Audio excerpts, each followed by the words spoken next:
വരാൻ പോകുന്ന സാധ്യത, ചോദ്യത്തിന് ഉത്തരം, വരാൻ പോകുന്ന സാധ്യത ഈ തിരുവനന്തപുരത്തും കാസർഗോട്ടും സാധ്യതയുണ്ട്, അല്ലെങ്കിൽ പാലക്കാട്ടും സാധ്യതയുണ്ട് എന്ന് പറയുമ്പോൾ അതിനപ്പുറത്ത് ധാരാളം സാധ്യതകളുണ്ട് എന്ന് വളരെ ഉറപ്പോടുകൂടി പറയാൻ BJPക്ക് കഴിയും. കാരണം ഇതൊന്നുമില്ലാത്ത മൂവാറ്റുപുഴയിൽ ഞാനിവിടെ കോട്ടയത്ത് ജില്ലാ പ്രസിഡന്റ് ആയിരിക്കുന്ന കാലത്താണ് അന്ന് കേരള കോൺഗ്രസുമായി ഒരു ബന്ധമുണ്ടായത്. അതിനുശേഷം ആ ബന്ധത്തിൻ്റെ തുടർച്ചയല്ല, ശ്രീമാൻ PC തോമസ് ആ കേരള കോൺഗ്രസ് വിട്ടുവന്നിട്ടും അന്ന് ഈ മൂവാറ്റുപുഴയിലുണ്ടായ വിജയം ഈ സണ്ണിക്കുട്ടി അടക്കം ഇവിടുത്തെ ഒരു രാഷ്ട്രീയക്കാരും പ്രവചിച്ചതല്ലല്ലോ. അപ്പോൾ പ്രവചിക്കാത്ത ഒരു സാധ്യത നേരത്തെ ഇവിടെ ആം ആദ്മിയെ പ്രതിനിധീകരിച്ചുകൊണ്ട് സൂചിപ്പിച്ച CR നീലകണ്ഠൻ സൂചിപ്പിച്ചതുപോലെ കേരളത്തിലെ രണ്ട് മുന്നണിക്കും വിരുദ്ധമായ ഒരു വികാരം കേരളീയ മനസ്സിലുണ്ട്. അതിനെ ഏറ്റെടുക്കാൻ കഴിയുന്ന ശക്തിയാണ് നരേന്ദ്രമോദിയും ഭാരതീയ ജനതാ പാർട്ടിയും എന്ന വിശ്വാസം ഇന്ന് ഭാരതം മുഴുവനുണ്ട്. അത് കേരളത്തിലെ ജനങ്ങളുടെ മനസ്സിലുമുണ്ട്. അതിനോടൊപ്പം തന്നെ CR നീലകണ്ഠൻ മറ്റൊരു ചോദ്യം കൂടി ചോദിച്ചിരുന്നു. കേരളത്തിൽ വടക്കൻ സംസ്ഥാനങ്ങളിൽ പയറ്റുന്നത് പോലെയുള്ള അജണ്ടകൾ വെച്ചുകൊണ്ട് ഈ വളർച്ച സാധ്യമാണോ എന്ന്. ഇല്ല എന്നുത്തരം. അല്ല, BJPയെ സംബന്ധിച്ച് കേരളത്തിൽ ഇപ്പോൾ ഇവർ തന്നെ പറയുന്നുണ്ടല്ലോ, കേരളത്തിലെടുക്കുന്ന സമീപനമല്ല മണിപ്പൂരിലെടുക്കുന്ന, വ്യത്യസ്തമായി എടുക്കുന്നു. ഇപ്പോൾ BJP ദേശീയ രാഷ്ട്രീയ പാർട്ടി എന്നുള്ള നിലയിൽ പ്രവർത്തിക്കുമ്പോൾ തന്നെ കേരളീയ സാഹചര്യത്തിൽ കേരളത്തിൻ്റെ താല്പര്യങ്ങൾ സംരക്ഷിക്കാനുള്ള തീരുമാനങ്ങളുണ്ട്. ഇപ്പോൾ ഡൽഹിയിലെ ആം ആദ്മി പാർട്ടിയേക്കാൾ വലിയ പാർട്ടിയായി ഇന്നിപ്പോൾ ഇല്ലാതായില്ലേ? അവിടെ മത്സരമുണ്ടായി, BJP ജയിച്ചു. ബംഗാളിൽ മത്സരമുണ്ടായി, BJP കമ്മ്യൂണിസ്റ്റ് പാർട്ടിയേക്കാൾ നേട്ടമുണ്ടാക്കി. അപ്പോൾ ബംഗാളിലായാലും ഡൽഹിയിലായാലും ഉണ്ടാക്കാൻ കഴിയുന്ന, മണിപ്പൂരിൽ ഉണ്ടാക്കാൻ കഴിയുന്ന അതേ നേട്ടം തീർച്ചയായും വരാൻ പോകുന്ന ദിവസങ്ങളിൽ കേരളത്തിൽ രണ്ട് മുന്നണിക്കും വിരുദ്ധമായി ഒരു മാറ്റം ആഗ്രഹിക്കുന്ന സമൂഹം പ്രതീക്ഷയോടെ നരേന്ദ്രമോദിയെ നോക്കിക്കാണുമ്പോൾ ഇന്ത്യ കണ്ടതിലെ സ്വാതന്ത്ര്യാനന്തര ഭാരതത്തിലെ ഏറ്റവും ജനപ്രിയ നേതാവായി, ചരിത്രത്തിലെ ഏറ്റവും വലിയ ഭൂരിപക്ഷവുമായി ഇന്ന് നരേന്ദ്രമോദി ലോകത്തിൻ്റെ മുന്നിൽ ഭാരതത്തെ ഉയർത്തിപ്പിടിക്കുമ്പോൾ കേരളത്തിലെ വിദ്യാസമ്പന്നരായ സമൂഹം തീർച്ചയായും അതിനെ പ്രതീക്ഷയോടെ നോക്കിക്കാണും എന്നുള്ള കാര്യത്തിൽ ആരും സംശയിക്കുകയാണ്. ശ്രീ KN ബാലഗോപാൽ ഇക്കാര്യം അംഗീകരിക്കേണ്ടത് തന്നെയാണ്. ശ്രീ B രാധാകൃഷ്ണ മേനോൻ പറഞ്ഞ ഇക്കാര്യം അംഗീകരിക്കേണ്ടത് തന്നെയാണ്. മണിപ്പൂരും അസമും ഒരിക്കലും BJP നേടുമെന്ന് ആരും പ്രവചിച്ചിട്ടുണ്ടായിരുന്നില്ല. അവിടെ അവർ അത് സാധ്യമാക്കി. ഇപ്പോൾ തന്നെ ബംഗാളിൽ ഇപ്പോൾ നടന്ന ഉപതെരഞ്ഞെടുപ്പിൽ CPM-നെ 3-ാം സ്ഥാനത്തേക്ക് തള്ളിക്കൊണ്ടാണ് അവർ 2-ാം സ്ഥാനത്തേക്ക് കയറി വന്നത്. ഇപ്പോൾ ആം ആദ്മി പാർട്ടിയെ ഡൽഹിയിൽ നടന്ന ഉപതെരഞ്ഞെടുപ്പിൽ അവർ തിരിച്ചു തോൽപ്പിക്കുകയുണ്ടായി ആം ആദ്മി പാർട്ടിയെ. ഇതെല്ലാം സാധ്യമാണെങ്കിൽ അവരുടെ സ്വപ്നങ്ങളിൽ പലതും യാഥാർത്ഥ്യമാക്കുവാൻ പറ്റും ഇനി 2019-ലും. ഈ മണിപ്പൂരിലെ കാര്യത്തിനകത്തും കൃത്യമായി എങ്ങനെയാണ് ആളുകളെ കാലുവാരി പിടിക്കുന്നത് എന്ന് വളരെ വ്യക്തമായതാണ്. ആസാമിലാണെങ്കിൽ വളരെ അപ്രതീക്ഷിതമെന്ന് പറയാൻ പറ്റത്തില്ല. ആസാമിൽ കുറച്ചു കാലമായിട്ട് തീവ്രവാദ രാഷ്ട്രീയത്തിൻ്റെ വലിയ വളക്കൂറുള്ള മണ്ണിലെ തീവ്രവാദത്തിൻ്റെയും വർഗീയവാദത്തിനെയും ഉപയോഗിച്ചുകൊണ്ട് നടത്തിയ പ്രവർത്തനങ്ങൾ തന്നെയാണ്. അതുകൊണ്ട് വളരെ അത്ഭുതകരമായ കാര്യമല്ലത്. അപ്പോൾ അതുകൊണ്ട് അവിടെ എന്ന് പറഞ്ഞാൽ ഉൾഫായും അവിടുത്തെ ബംഗ്ലാദേശിൽ നിന്ന് കുടിയേറിയ ആളുകൾക്കെതിരെയുള്ള, അല്ലെങ്കിൽ കുടിയേറിയെന്ന് പറയുന്ന തരത്തിൽ മുസ്ലിം ജനവിഭാഗത്തിനെതിരെയുള്ളൊരു വർഗീയത വളർത്തിക്കൊണ്ടാണ് 80കളിലെ ഉൾഫായും ആസുവും മറ്റും വന്നത്, ആസാം സ്റ്റുഡൻസ് യൂണിയൻ മറ്റും വന്നത്. അതിൻ്റെ ഒരു തുടർച്ചയായിട്ടാണ് അവിടുത്തെ ആ വർഗീയ രാഷ്ട്രീയം കൈകാര്യം ചെയ്ത് ബോഡോ പോലെയുള്ള ബോഡോ തീവ്രവാദികളൊക്കെ ഉപയോഗിച്ചുകൊണ്ട് BJP നടത്തി. അപ്പോൾ അതുകൊണ്ടൊരു അത്ഭുതമില്ല. പക്ഷേ അങ്ങനെ ഒരു സാഹചര്യമുള്ളതല്ല നമ്മുടെ തെക്കേ ഇന്ത്യൻ സംസ്ഥാനങ്ങൾ, അല്ലെങ്കിൽ ഒറീസ അടക്കമുള്ള സംസ്ഥാനങ്ങൾ. തമിഴ്നാടായാലും കേരളമായാലും അല്ലെങ്കിൽ അങ്ങ് നോർത്ത് ഈസ്റ്റിലെടുത്താൽ ത്രിപുര എടുത്താലും ബംഗാൾ എടുത്താലും ഒന്നും ഈ സങ്കല്പം നടക്കുമെന്ന് തോന്നുന്നില്ല. അതുകൊണ്ട് ശാസ്ത്രീയമായി അവരാ പറഞ്ഞതിനകത്ത് ശരിയല്ല. പിന്നെ വിദ്യാഭ്യാസവും ലോകവിവരവുമുള്ള മലയാളികളെ ആകർഷിച്ച് ഞങ്ങൾ മുന്നോട്ട് പോകുമെന്ന് പറഞ്ഞ രാധാകൃഷ്ണ മേനോൻ്റെ അതേ വാക്കുകളാണ് എനിക്ക് തിരിച്ചു പറയാനുള്ളത്. ലോകത്തെ സംബന്ധിച്ചും ഇന്ത്യയെ സംബന്ധിച്ചും മനസ്സിലാക്കുന്നില്ല. വികാരപരമായിട്ടൊക്കെ പലപ്പോഴും ഒരു ചിലപ്പോൾ ഒരു വല്ലാത്ത നിലപാടും അല്ലെങ്കിൽ സെൻസിറ്റീവൊക്കെയാണ് നമ്മുടെ കേരളത്തിൽ നമ്മളെല്ലാം അടക്കം. പക്ഷേ അടിസ്ഥാനപരമായി എത്രയോ കാലം മുമ്പ്, അത് ഈ സ്വാതന്ത്ര്യം കിട്ടുന്നതിന് ശേഷം മാത്രമൊന്നുമില്ല, അതിനു മുമ്പ് തന്നെ വളരെ പുരോഗമനപരമായ പല സ്വഭാവങ്ങളും എടുത്തിട്ടുള്ളൊരു സംസ്ഥാനമെന്ന നിലയിൽ കേരളത്തിലെ ജനങ്ങൾ നിങ്ങളുടെ അങ്ങേയറ്റം ഫണാറ്റിക്കായിട്ടുള്ള ഭ്രാന്തമായിട്ടുള്ള വർഗീയതയും ആളുകളെ കൊലപ്പെടുത്തുന്ന രാഷ്ട്രീയവും അല്ലെങ്കിൽ നിങ്ങൾക്കിഷ്ടമില്ലാത്തതൊന്നും നടക്കില്ല എന്ന് പറയുന്ന രാഷ്ട്രീയവും അംഗീകരിക്കാൻ പോകുന്നു എന്ന് ഞാൻ കരുതുന്നില്ല. അങ്ങനെ വരാതിരിക്കട്ടെ എന്നാണല്ലോ ഓരോ മലയാളി ആഗ്രഹിക്കുന്നത്.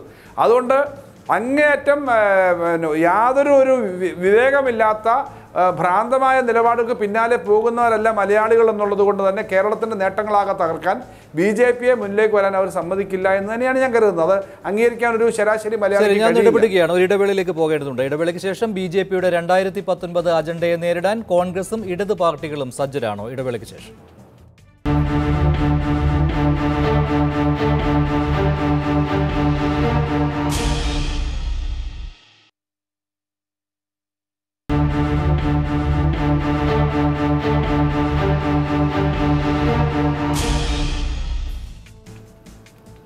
ശ്രീ CR നീലകണ്ഠൻ, ഇപ്പോൾ പൊതുവായ വിമർശനം ഉയരുന്നത് ഈ 120 സീറ്റുകൾ നഷ്ടമാകുമെന്ന തോന്നലിൽ മറ്റൊരു 120 സീറ്റുകളുടെ കണക്ക് BJP പറയുന്നു എന്നാണ്. പക്ഷേ ഇങ്ങനെ സംഭവിക്കണമെന്നില്ലല്ലോ. ഇപ്പോൾ 2019 തെരഞ്ഞെടുപ്പ് നടക്കുമ്പോൾ ഈ ഭരണവിരുദ്ധ വികാരം ഉണ്ടായാൽ തന്നെ ഈ 13 സംസ്ഥാനങ്ങളിലാണല്ലോ BJP ഭരിക്കുന്നത്. മറ്റ് സംസ്ഥാനങ്ങളിൽ അതാത് ഭരിക്കുന്ന പാർട്ടികൾക്കെതിരെയുള്ള ഭരണവിരുദ്ധ വികാരം ഉണ്ടാകാം. അവിടെ നേട്ടം കൊയ്യാൻ BJPക്ക് സാധിക്കും. ഇപ്പോൾ ഡൽഹിയിൽ തന്നെ ഉപതെരഞ്ഞെടുപ്പിൽ BJPക്ക് ആം ആദ്മി പാർട്ടിയെ തോൽപ്പിക്കുവാനാണ് സാഹചര്യമുണ്ടായത്. അല്ല, ഡൽഹിയിലെ കാര്യം നമുക്ക് പ്രത്യേകം പറയണം. ഡൽഹി കഴിഞ്ഞ 2014 മെയ്യിൽ നടന്ന തെരഞ്ഞെടുപ്പിൽ 7 സീറ്റും BJP നേടിയതാണ്. അവിടെ നമ്മൾ ആലോചിക്കണം. അതിലാണ് 8 മാസം കഴിഞ്ഞപ്പോൾ 70-ൽ 67 സീറ്റ് ആം ആദ്മി പാർട്ടി നേടിയത്. അപ്പോൾ അതിലേക്കിപ്പോൾ ഞാനിപ്പോൾ കിടക്കുന്നില്ല. അതിപ്പോൾ ആ ഒരു മണ്ഡലത്തിന് ചില പ്രത്യേകതകളുണ്ട്. ഒരു ഉപതെരഞ്ഞെടുപ്പിനെ മാത്രം വെച്ച് നിങ്ങളതിനെ വിലയിരുത്തണ്ട. അത് നമുക്ക് വേറെ ചർച്ച ചെയ്യാം. അത് ഞങ്ങൾക്ക് ചർച്ച ചെയ്യാൻ വളരെ കൃത്യമായി അറിയാം. അതിൻ്റെ കാരണം അറിയാം. അതുകൊണ്ട് ഡൽഹി അതല്ല ഞാൻ പറഞ്ഞത്. ഇപ്പോൾ 120 സീറ്റുകൾ നഷ്ടപ്പെടുന്നു. അതുകൊണ്ട് 120 സീറ്റുകൾ ശക്തിയില്ലാത്ത സംസ്ഥാനങ്ങളിൽ നിന്നും സമാഹരിക്കാൻ BJP ലക്ഷ്യമിടുന്നു എന്ന് പറയുമ്പോൾ ഡൽഹിയിൽ ഭരിക്കുന്നത് ആം ആദ്മി പാർട്ടിയാണ്. ആം ആദ്മി പാർട്ടിക്കെതിരെയുള്ള ഭരണവിരുദ്ധ വികാരം 2019 തെരഞ്ഞെടുപ്പിൽ പ്രതിഫലിക്കാം. അത് കേന്ദ്ര സർക്കാരിനെതിരെയുള്ള ഭരണവിരുദ്ധ വികാരമായിരിക്കില്ല. അവിടെ വേണമെങ്കിൽ BJPക്ക് സീറ്റുകൾ നിലനിർത്തുവാൻ സാധിക്കും. അപ്പോൾ എല്ലായിടത്തും BJPക്ക് സീറ്റുകൾ നഷ്ടപ്പെടുമെന്ന് കണക്ക് കൂട്ടുന്നത് എങ്ങനെയാണ്? അതിന് പകരം BJP 120 സീറ്റുകൾ ശക്തിയില്ലാത്ത സംസ്ഥാനങ്ങളിൽ നിന്ന് സമാഹരിക്കാനുള്ള വിലയിരുത്തലുകൾ നടത്തുന്നു എന്ന് പറയുന്നതിൽ എന്തർത്ഥമാണുള്ളത്?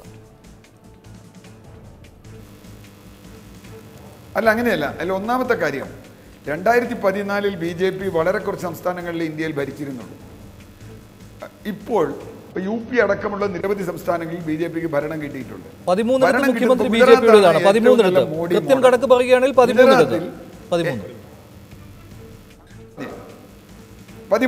അപ്പോൾ ഗുജറാത്തിൽ BJPക്ക് പുറകോട്ട് പോകേണ്ടി വരുമെന്നറിയാൻ മോഡിയുടെ സഹായമൊന്നും വേണ്ട. BJPക്ക് വലിയ തിരിച്ചടി ഗുജറാത്തിലുണ്ടാവും, മധ്യപ്രദേശിലുണ്ടാവും, പല സ്ഥലങ്ങളിലും ഉണ്ടാവും. UPയിലും ഇന്നത്തെ നിലയ്ക്ക് യോഗി പോവുകയാണെങ്കിൽ അവിടുത്തെ യോഗം വളരെ ഗുണകരമായിരിക്കില്ല എന്നാണ് എനിക്ക് തോന്നുന്നത്. കാരണം അവിടെ പ്രതിപക്ഷം ഭിന്നിച്ചു നിന്നതുകൊണ്ടാണ് ഇപ്പോൾ അവർക്ക് കിട്ടിയത്. അവർക്കുള്ളിൽ തന്നെ ഇപ്പോൾ ചില ആന്തരികമായ യോജിപ്പുകളുടെ ലൈനുകൾ വരുന്നുണ്ട്. ഞാൻ അതിൻ്റെ ഓരോ സ്റ്റേറ്റിലേക്കും പോവല്ല. BJPക്ക് കഴിഞ്ഞ 2014 കിട്ടിയ പല സീറ്റുകളും നഷ്ടപ്പെടും എന്ന കാര്യത്തിൽ BJPക്ക് തന്നെ തർക്കമില്ല. മറ്റ് സീറ്റുകൾ അവർ നോക്കും. പക്ഷേ പ്രതിപക്ഷം എന്ന നിലയ്ക്ക് മറ്റിടങ്ങളിൽ അവർക്ക് സീറ്റ് കിട്ടാനുള്ള സാധ്യത അവിടുത്തെ വളരെ സവിശേഷമായ സാഹചര്യങ്ങൾ കൊണ്ട് സാധ്യമല്ല. അതാണ് നേരത്തെ പറഞ്ഞത്. അപ്പോൾ കേരളത്തിൽ അവർക്ക് പ്രതിപക്ഷമായി വന്നുകൊണ്ട് കേരളത്തിൽ സീറ്റ് നേടുക എന്നുള്ളത് സെക്യുലറായ ഒരു മനസ്സുള്ള കേരളത്തിൽ അത്ര എളുപ്പത്തിലൊന്നും BJPക്ക് കയറി കിടക്കാൻ കഴിയില്ല. ദ്രവീഡിയൻ പൊളിറ്റിക്സിൽ ഇപ്പോഴും വളരെ ശക്തമായ മേൽക്കോയ്മയുള്ള തമിഴ്നാട്ടിൽ നടക്കില്ല. അതുപോലെ ഒറീസയുടേതായ പ്രത്യേകതയുണ്ട്. അപ്പോൾ ഭരണവിരുദ്ധ വികാരം എപ്പോഴും BJPക്ക് അനുകൂലമായിരിക്കും മറ്റ് സംസ്ഥാനങ്ങളിൽ എങ്കിൽ എന്ന് പറയാനുള്ള സാധ്യതയില്ല. അത് ഓരോ സംസ്ഥാനത്തെയും നമ്മൾ പ്രത്യേകമായി പരിഗണിക്കണം.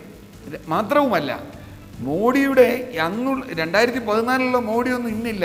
രാധാകൃഷ്ണ മേനോൻ എത്ര ഉച്ചത്തിൽ പറഞ്ഞാലും അതിനെതിരായ വികാരം പല സംസ്ഥാനത്തും പല സ്ഥലത്തും ഉണ്ടായിക്കൊണ്ടിരിക്കുന്നുണ്ട്. അതിൻ്റെ പ്രതിഫലനങ്ങൾ വരാനിരിക്കുന്നേ ഉള്ളൂ. ഞാനിപ്പോൾ പ്രതിഫലനങ്ങൾ പക്ഷേ ഇതുവരെ ഉണ്ടായിട്ടില്ല. ശ്രീ CR നീലകണ്ഠൻ, ഇതുവരെ ഉണ്ടായിട്ടില്ലല്ലോ. ഇതുവരെ അത്തരത്തിലുള്ള പ്രതിഫലനങ്ങൾ എന്തായാലും ഉണ്ടായിട്ടില്ല. സമീപ ഉപതെരഞ്ഞെടുപ്പിലും BJP തന്നെയാണ് നേട്ടം കൊയ്തത്. അല്ല, അത് നമുക്ക് പറയാറായിട്ടില്ല. ഞാനത് പറഞ്ഞത് BJPക്കെതിരായ ഫലം എന്ന് പറയുന്നത് അതിനെ ഞാൻ അതിൻ്റെ കാരണം പറഞ്ഞത് ഉണ്ടായിട്ടില്ല എന്ന് പറഞ്ഞാൽ BJP മത്സരിച്ച സ്ഥലത്ത് കിട്ടും. ഇപ്പോൾ കേരള ബംഗാളിലൊന്നും BJPക്ക് കിട്ടിയില്ലല്ലോ. മുമ്പും കിട്ടി, തമിഴ്നാട്ടിൽ കിട്ടിയിട്ടില്ല, അതെപ്പോഴും കിട്ടിയിട്ടില്ല, അന്നും കിട്ടിയിട്ടില്ല, ഇന്നും കിട്ടിയിട്ടില്ല. ഞാൻ പറഞ്ഞത് അവിടേക്ക് കടന്നു കയറി BJPക്ക് കിട്ടണമെങ്കിൽ അവിടുത്തെ സാമൂഹ്യ സാഹചര്യത്തിൽ വലിയ മാറ്റം വരണം. ഇപ്പോൾ മോഡി ഏറ്റവും ഉച്ചത്തിൽ നിൽക്കുമ്പോൾ പോലും തമിഴ്നാട്ടിലോ ബംഗാളിലോ കേരളത്തിലോ ഒന്നും BJPക്ക് സീറ്റ് കിട്ടിയില്ലല്ലോ. അതെന്താ കിട്ടാതിരുന്നത്? അത് കിട്ടാതിരുന്ന അവിടുത്തെ സവിശേഷ സാഹചര്യം കൊണ്ടാണ്.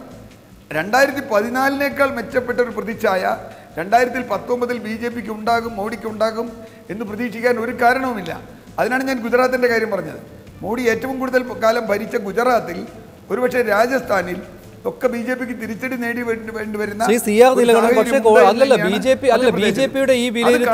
BJPയുടെ ഈ വിലയിരുത്തൽ തെറ്റാകണമെങ്കിൽ കോൺഗ്രസ് പാർട്ടി സജ്ജമായിരിക്കണം 2019 BJPയെ നേരിടാൻ. അതുപോലെ തന്നെ ഈ ബംഗാളിലും ത്രിപുരയിലും കേരളത്തിലും ഇടത് പാർട്ടികളും സജ്ജരായിരിക്കണം. അക്കാര്യം നടക്കുമോ എന്നാണ്. അവർ സജ്ജരാണോ 2019ലേക്ക്? അല്ല, അവർ സജ്ജരാവണമെന്നില്ല. കാരണം നമ്മൾ വിചാരിക്കാത്ത രൂപത്തിൽ വരാലോ, പല പാർട്ടികളും വരാം. ഇപ്പം ഡൽഹിയിൽ ആം ആദ്മി പാർട്ടി വന്നത് ഒന്നും ഇവരാരും പ്രതീക്ഷിച്ച രീതിയിലല്ലല്ലോ. അതുപോലെ തന്നെ സെക്യുലറായ പാർട്ടികൾക്ക് സെക്യുലറായ സാധ്യതയുള്ള സ്ഥലത്ത് അതുപോലെ വരാം. ഇപ്പോൾ തമിഴ്നാട്ടിൽ DMK ADMKക്ക് പകരം വേറൊരു ദ്രാവിഡ കഴകം വരാം. നമുക്ക് പറയാൻ പറ്റില്ല. ഞാൻ പറഞ്ഞത് അത് രൂപപ്പെടുന്ന ഒരു സാഹചര്യമാണ്. ഇപ്പോൾ UDFും LDFും തകർന്നാൽ തന്നെ BJPക്ക് അതിൻ്റെ ഗുണമുണ്ടാവുമെന്ന് പറയാവുന്ന സാഹചര്യമൊന്നും കേരളത്തിലില്ല. കാരണം കേരളത്തിന്റെ സൈക്ക് വ്യത്യസ്തമാണ്. അതുകൊണ്ടാണ് ഭുവനേശ്വറിലെ വിലയിരുത്തലിൽ BJP പറയുന്നത് സമീപകാല നിയമസഭാ തെരഞ്ഞെടുപ്പുകളിൽ ഉത്തർപ്രദേശ് ഉൾപ്പെടെ വിജയിച്ചതോടുകൂടി പ്രാദേശിക പാർട്ടികളെയും കോൺഗ്രസിനെയും ഒരുപോലെ തന്നെ ഇല്ലായ്മ ചെയ്യുവാൻ കഴിഞ്ഞിട്ടുണ്ട് എന്ന് തന്നെയാണ് ശ്രീ സണ്ണിക്കുട്ടി അബ്രഹാം. അപ്പോൾ ഇദ്ദേഹത്തിന്റെ വിലയിരുത്തൽ, ശ്രീ CR നീലകണ്ഠന്റെ വിലയിരുത്തൽ എത്രമാത്രം ശരിയാണ്? മഞ്ജുഷയോടെ പറയുമ്പോൾ കുറേ സീറ്റുകൾ നഷ്ടപ്പെടാൻ സാധ്യതയുള്ള കാര്യം പറഞ്ഞല്ലോ. അത് BJP തന്നെ സമ്മതിക്കുന്ന ഒരു കാര്യമാണ്.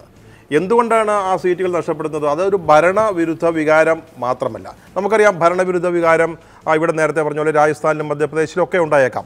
കഴിഞ്ഞ അസംബ്ലി തിരഞ്ഞെടുപ്പ് നോക്കിക്കോളൂ. ഈ കഴിഞ്ഞ മാസം നടന്ന അസംബ്ലി തിരഞ്ഞെടുപ്പ്, അവിടെ ഇപ്പം UPയിലും ഉത്തരാഖണ്ഡിലൊക്കെ അവർ വലിയ നേട്ടം ഉണ്ടായപ്പോൾ അവരുടെ ഒരു വളരെ ശക്തി കേന്ദ്രമായിരുന്ന പരീക്കറുടെ സംസ്ഥാനമായ ആസാമിൽ ഏറ്റവും കൂടുതൽ സീറ്റ് കിട്ടിയത് 17 സീറ്റ് കിട്ടിയത് കോൺഗ്രസിനാണ്. അവിടെ ഗോവ 17 സീറ്റ് കിട്ടിയത് കോൺഗ്രസിനാണ്. അവിടെ ഒരു മുൻ കോൺഗ്രസിൻ്റെ ടിക്കറ്റിൽ ജയിച്ച ഒരാളിനെ രാജിവെപ്പിച്ച് അദ്ദേഹത്തിന് പിന്നീട് മന്ത്രിസ്ഥാനം കൊടുക്കാമെന്നൊക്കെ ഓഫർ ചെയ്ത് ആ സംസ്ഥാനം പിടിച്ചെടുക്കുകയാണ്. മണിപ്പൂർ എങ്ങനെയാണ് സംഭവിച്ചതെന്നറിയാം. മണിപ്പൂരിൽ ഇപ്പോൾ എന്താ സംഭവിക്കുന്നത് നമുക്കറിയാം. അവിടുത്തെ ഒരു മന്ത്രി രാജിവെച്ച് കഴിഞ്ഞു. ആ മന്ത്രി അടങ്ങുന്ന പാർട്ടി ഒരുപക്ഷെ ആ മന്ത്രിസഭയുടെ പിന്തുണ പിൻവലിച്ചേക്കാമെന്ന് കേൾക്കുന്നു. പക്ഷേ 2019 വാസ്തവത്തിൽ ഭരണവിരുദ്ധ വികാരം എന്നതിനൊപ്പം തന്നെ കഴിഞ്ഞ 2014 തെരഞ്ഞെടുപ്പിൽ BJP നേരിട്ട ഒരു എതിരാളികളെ ആയിരിക്കില്ല നേരിടുക എന്നുള്ള കാര്യത്തിൽ എനിക്കാരും സംശയമില്ല. കാരണം ഉത്തർപ്രദേശും മറ്റും നൽകുന്ന പാഠം, ഇന്ത്യ എങ്ങോട്ടാണ് പോകുന്നത്? കഴിഞ്ഞ കുറേ വർഷങ്ങളായി സ്വാതന്ത്ര്യത്തിന് ശേഷം നാം ആർജിച്ച നമ്മുടെ മൂല്യങ്ങൾ, നമ്മുടെ മതേതരത്വ അല്ലെ മതനിരപേക്ഷ മൂല്യങ്ങൾ, ഇതൊക്കെ തകർത്തുകൊണ്ട് ഒരു ഫാസിസ്റ്റ് ശൈലിയിലേക്ക് ഇന്ത്യയെ കൊണ്ടുപോകാനുള്ളൊരു ശ്രമം നടന്നുകൊണ്ടിരിക്കുന്നു എന്നുള്ളത് ഉത്തർപ്രദേശിൻ്റെ തെരഞ്ഞെടുപ്പും അവിടുത്തെ നമ്മൾ ആലോചിക്കണം. അവിടെ തെരഞ്ഞെടുപ്പിൽ ജയിച്ചവരൊന്നും അല്ല മുഖ്യമന്ത്രിയായത്. യോഗി ആദിത്യനാഥ് അവിടെ മുഖ്യമന്ത്രിയാകുന്നത് ചെറിയ കാര്യമല്ല, അപ്രതീക്ഷിതമല്ല. RSSൻ്റെ ഒരു വലിയ അജണ്ടയുടെ ഭാഗമാണ്. ഇത് ഇന്ത്യ മനസ്സിലാക്കി തുടങ്ങിയിരിക്കുകയാണ്. ഇന്ത്യയിലെ പ്രതിപക്ഷ കക്ഷികൾ കോൺഗ്രസ് ആണെങ്കിലും SP ആണെങ്കിലും അതുപോലെ തന്നെ മായാവതിയുടെ BSP ആണെങ്കിലും തൃണമൂൽ കോൺഗ്രസ് ഇതൊക്കെ മനസ്സിലാക്കി വരികയാണ്. 2 കൊല്ലം മുമ്പേ ഇത്തരത്തിലുള്ള ഒരു കോപ്പുകൂട്ടലിന് നിലമൊരുക്കലിന് BJP ശ്രമിക്കുന്നതിൻ്റെ അല്ലെങ്കിൽ തീരുമാനിക്കുന്നതിൻ്റെ പ്രധാന കാരണം 2 കൊല്ലത്തിന് ശേഷം BJP നേരിടാൻ പോകുന്ന എതിരാളികൾ 2014 എന്ന വളരെ കൃത്യമായ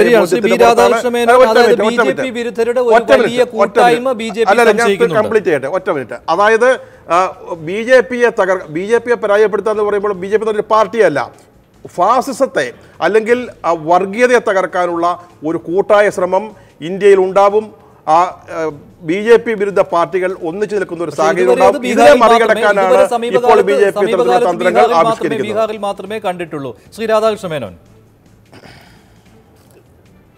അല്ല, ഇവിടെ ഫാസിസമെന്നും സെക്കുലറിസമെന്നും ഒക്കെയുള്ള ചില വാക്കുകൾ ഉപയോഗിച്ചുകൊണ്ട് ഭാരതീയ ജനതാ പാർട്ടിയെ നിരന്തരം കോർണർ ചെയ്യാൻ വേണ്ടി നടത്തിയ പരിശ്രമത്തിന് ഭാരതത്തിലെ ദേശീയ ജനത കൊടുത്ത തിരിച്ചടിയാണ് ഈ രാജ്യത്ത് നരേന്ദ്രമോദിക്ക് ലഭിച്ചുകൊണ്ടിരിക്കുന്ന ഉജ്ജ്വലമായ ജനപ്രീതിയും ഉജ്ജ്വലമായ വിജയവും എന്ന കാര്യത്തിൽ ഇനിയെങ്കിലും സണ്ണിക്കുട്ടി അടക്കം എൻ്റെ സുഹൃത്തുക്കൾ സംശയിക്കരുത്. കാരണം ഈ ഇന്ത്യ മഹാരാജ്യത്തിൻ്റെ മനസ്സും മനസ്സാക്ഷിയും ദേശീയതയ്ക്ക് അനുകൂലമാണ്.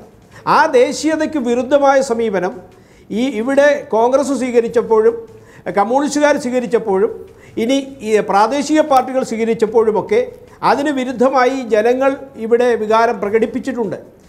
ബംഗ്ലാദേശ് യുദ്ധത്തിന് ശേഷം ശ്രീമതി ഗാന്ധിക്കുണ്ടായ ജനപിന്തുണ ഈ അവസരത്തിൽ പ്രത്യേകം സ്മരിക്കേണ്ടതാണ്.